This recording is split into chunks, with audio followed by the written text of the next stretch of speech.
कशेरुक दंड मनुष्य की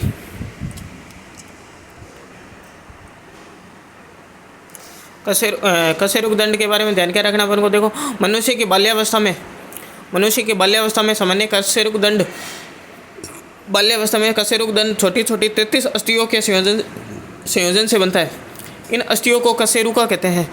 वयस्क अवस्था में कुछ कशेरुका के जुड़ने के कारण इनकी संख्या 26 रह जाती है। मेन पर्सन ये बाल्यावस्था में कशेरुक दंड में कितनी अस्थियाँ, 33 अस्थियों से, और वयस्क अवस्था में कितनी, 26 अस्थियाँ रह जाती है। 26 अस्थियों से मिलकर बना होता है।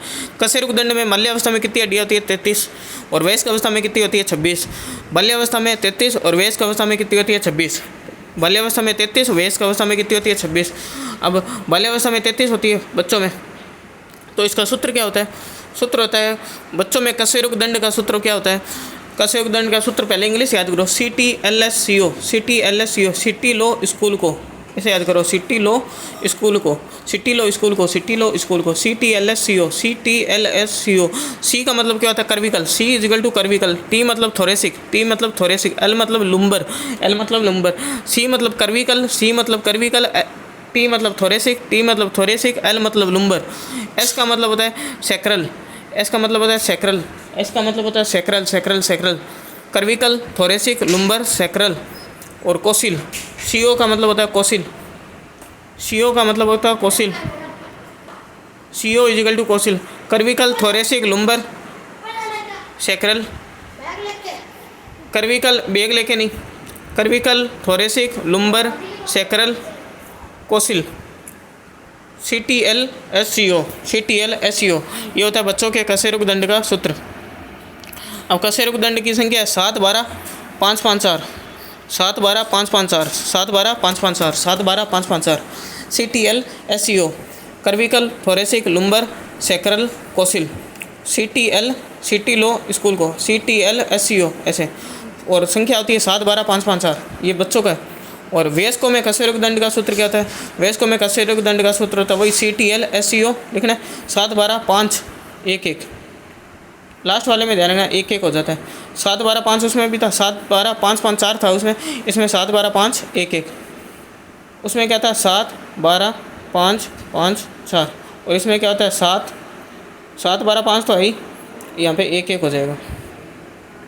और वही C मतलब कर्विकल, T मतलब थोरेसिक, L मतलब लुम्बर, S मतलब सैक्रल, और C मतलब कोसिक। प्रथम कशेरुका को एटलस कहा जाता है, यह सबसे बड़ी कशेरुका। प्रथम कशेरुका को क्या कहा जाता है? एटलस कहा जाता है, यह सबसे बड़ी कशेरुका है। प्रथम कशेरुका को एटलस कहा जाता है, यह सबसे बड़ी कशेरुका है, तथा इसका मुख्य कार्य सिर को सहायता प्रदान करना है। इसका मुख्य कार्य क्या है? सिर को सहायता प्रदान करना है। प्रथम कशेरुका को एटलस कहा जाता है तथा यह सबसे बड़ी कशेरुका है, इसका मुख्य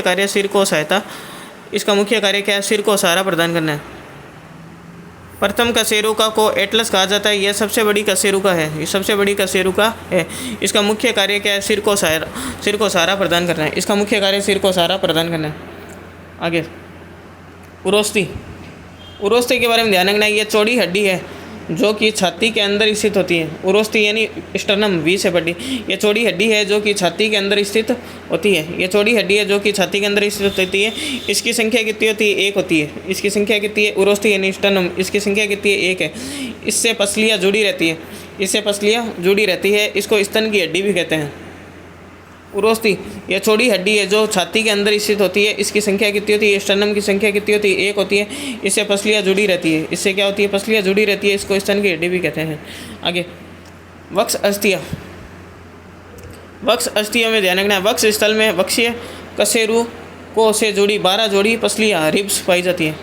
वक्ष स्थल में वक्षीय कशेरुकों से जुड़ी 12 जोड़ी रिब्स, 12 जोड़ी पसलियाँ पाई होती है। वक्ष स्थल में वक्षीय कशेरुकों से जुड़ी 12 जोड़ी पसलियाँ, रिब्स होती है। प्रथम 7 जोड़ी पसलियाँ अधर सतह पर स्थित स्टर्नम से जुड़ी होती है। प्रथम 7 जोड़ी पसलियाँ होती है, वो क्या होती है? स्टर्नम से जुड़ी होती है। प्रथम 7 जोड़ी पसलियाँ स्टर्नम से जुड़ी होती है। प्रथम 7 जोड़ी पसलियाँ क्या होती है? स्टर्नम से जुड़ी होती है।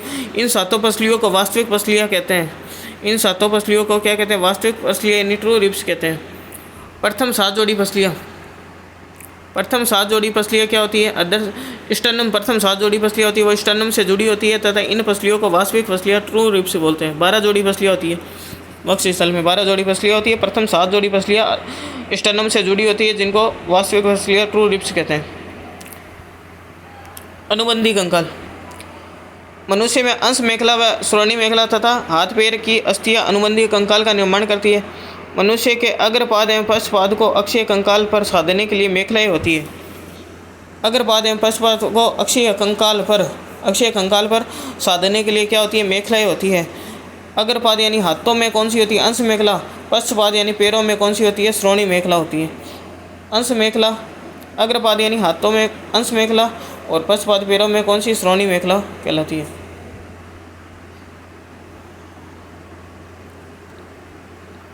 अब अंश मेखला और हाथ की अस्थियाँ, तो इसके लिए देखो अंश मेखला में कितनी होती है हड्डी? अंश मेखला में ध्यान रखना 2+2 होती है, यानी 2 लेफ्ट में 2 राइट में, टोटल 4 हड्डियाँ अंश मेखला में होगी। और हाथ की अस्थियाँ अगर देखें अपने, तो हाथ की अस्थियों में देखो सबसे पहले एक तो है ह्यूमरस, एक हाथ की बात हो रही है, ह्यूमरस एक होगी, ठीक है, दोनों में 2 हाथ में एक ह्यूमरस हो जाएगी, ह्यूमरस एक होगी। रेडियस और अल्ना कितनी होगी? 2 अस्थियाँ होगी। कार्पल्स कितनी होगी? हाथ के अंदर बात हो रही है, ह्यूमरस एक होगी, रेडियस और अल्ना कितनी होगी? 2 होगी। कार्पल्स कितनी होती है? 8 होती है। मेटा कार्पल्स कितनी होती है? मेटा कार्पल्स 5 होती है। कार्पल्स कितनी होती है? 8 होती है। मेटा कार्पल्स कितनी होती है? 5 होती है। अंगुलियों में कितनी अस्थियाँ होती है? 12 होती है। अंगुलियों में कितनी होती है? 4 होती है, 12 होती है। और अंगूठे में कितनी होती है? 2 अस्थियाँ होती हैं। यानी वापस देखें अपने हाथ की अस्थियों में ह्यूमरस कितनी होगी? 1 होगी। रेडियस और अल्ना कितनी होगी? 2। कार्पल्स कितनी होगी? 8। मेटा कार्पल्स कितनी होगी? 5। और अंगुलियाँ कितनी होगी? 4 थी 12। और अंगूठा में कितनी होगी? 2 अस्थियाँ होगी। इसके अलावा अंश मेखला होगी 2+2, यानी टोटल दोनों को मिला के 4 होगी, एक हाथ में 2। अब श्रोणि मेखला में पैर की अस्थियाँ, श्रोणि मेखला में कितनी होती है? 1+1 होती है, लेफ्ट में 1, राइट में श्रोणि मेखला।